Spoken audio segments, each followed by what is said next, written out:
Assalamualaikum dan salam sejahtera. Saya Nur Afifah binti Ramlan, nombor matrik D2018-108-2494 dari kumpulan di subjek analisis wacana bahasa Melayu. Baiklah, ini merupakan kajian saya dalam PDP Bahasa Melayu yang bertajuk Analisis Penggunaan Tema Tekstual dalam Karangan Bahasa Melayu Pelajar SPM.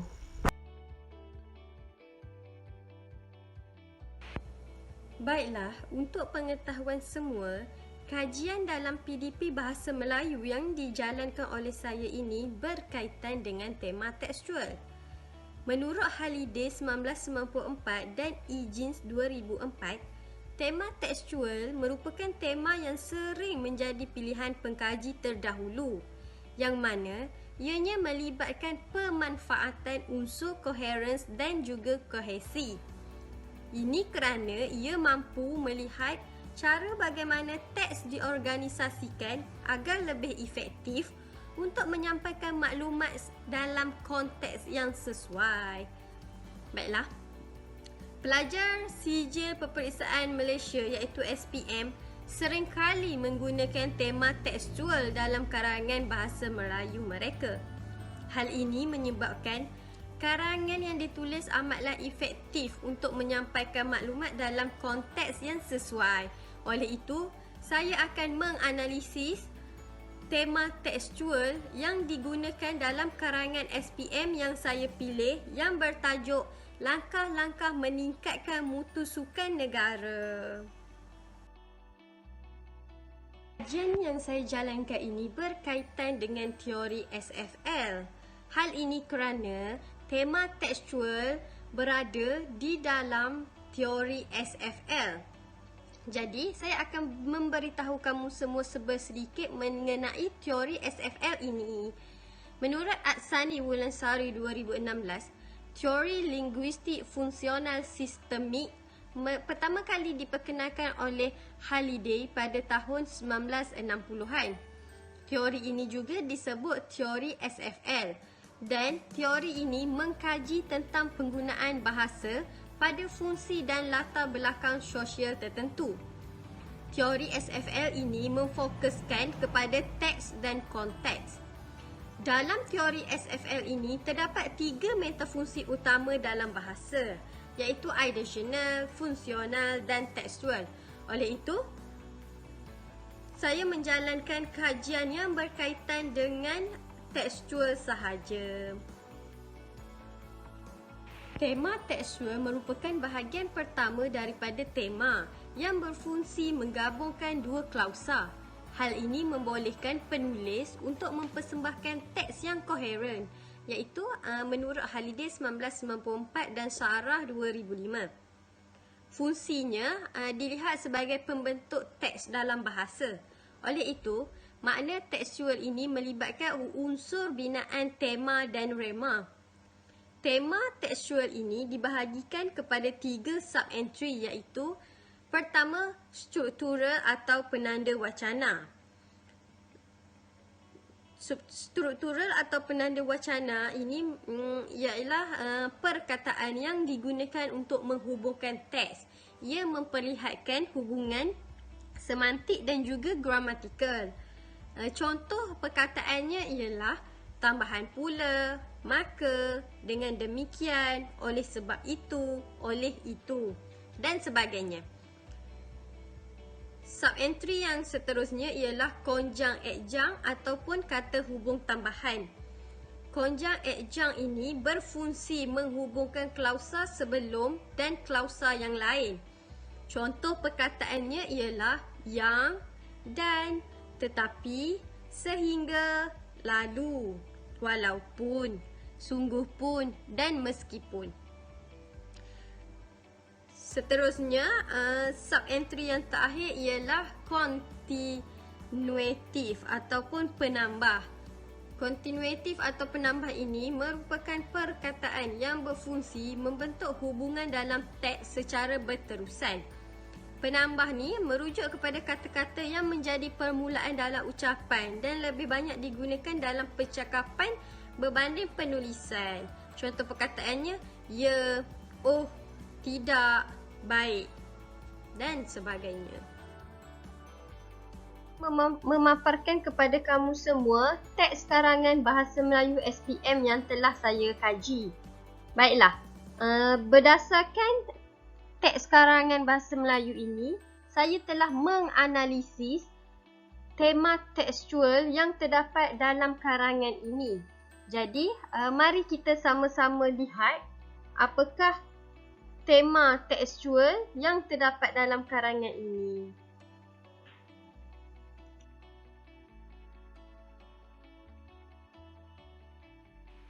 Hasil analisis daripada karangan Bahasa Melayu SPM yang telah dijalankan, terdapat banyak tema tekstual yang telah digunakan oleh pelajar SPM tersebut.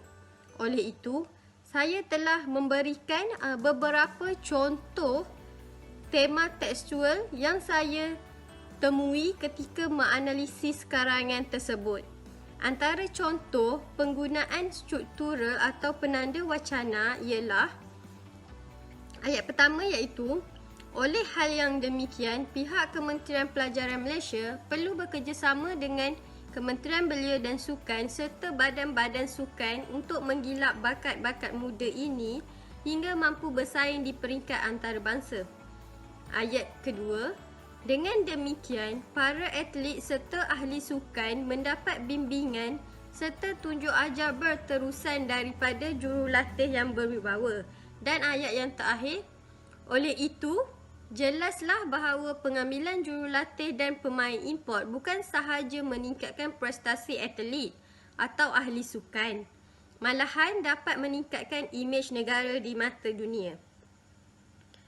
Perkataan oleh hal yang demikian, dengan demikian dan juga oleh itu merupakan tema tekstual di bawah sub-entry struktura atau penanda wacana.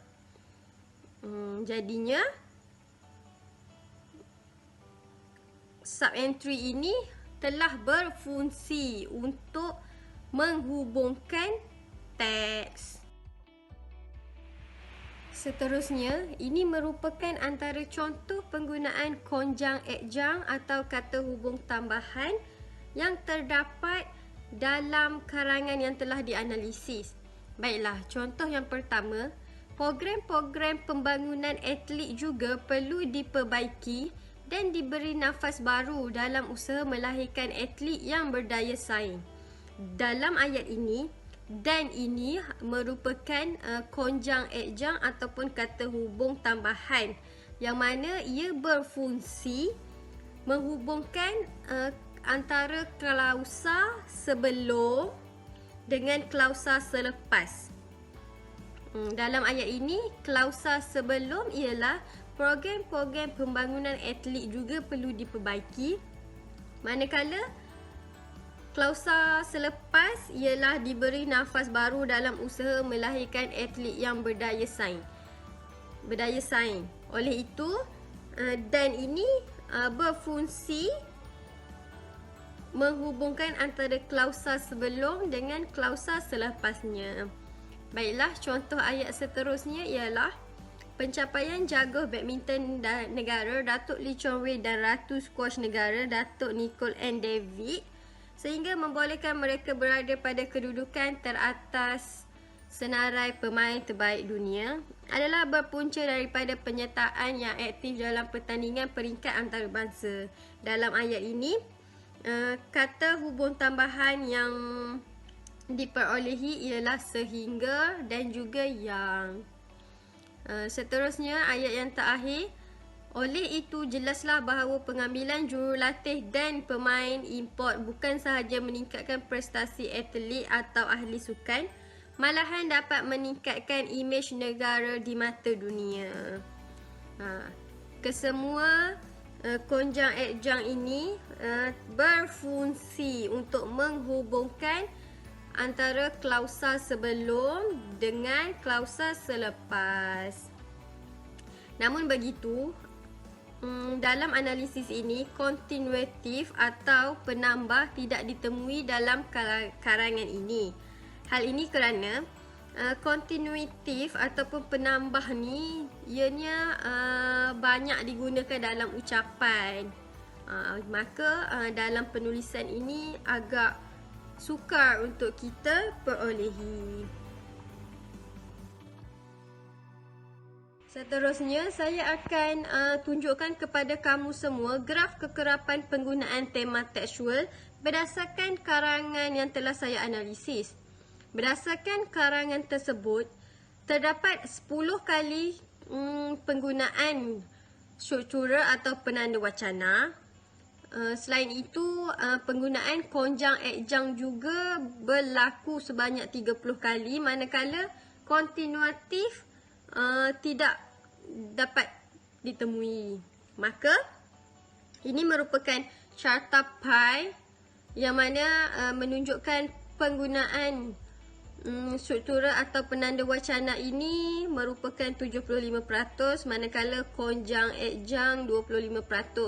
Kontinuatif adalah sebanyak 0%, iaitu tidak dapat ditemui.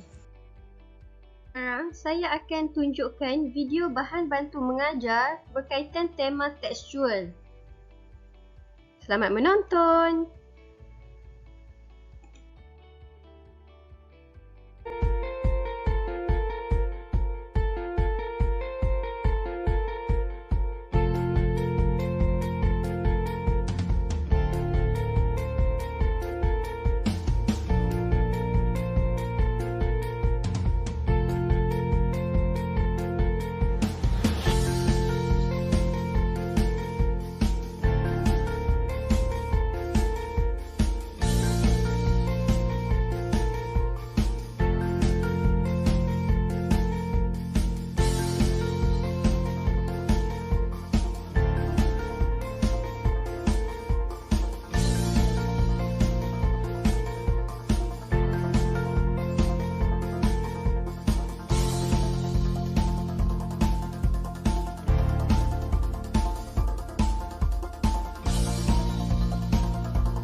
Sekarang saya tunjukkan pula kuis tema tekstual menggunakan aplikasi EduCandy.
Tekstual mempunyai 3 sub-entry yang mempunyai fungsi masing-masing, iaitu penanda wacana, kata hubung tambahan dan juga penambah. Berdasarkan karangan yang dianalisis, penggunaan tema tekstual berada pada tahap yang agak tinggi. Justru itu, tema tekstual ini perlu digunakan ketika kita menulis karangan atau menghasilkan teks. Dengan penggunaan tema tekstual ini, ia mampu menjadikan karangan atau penulisan kita lebih kreatif dan efektif. Penulisan yang dihasilkan juga akan lebih menarik untuk dibaca.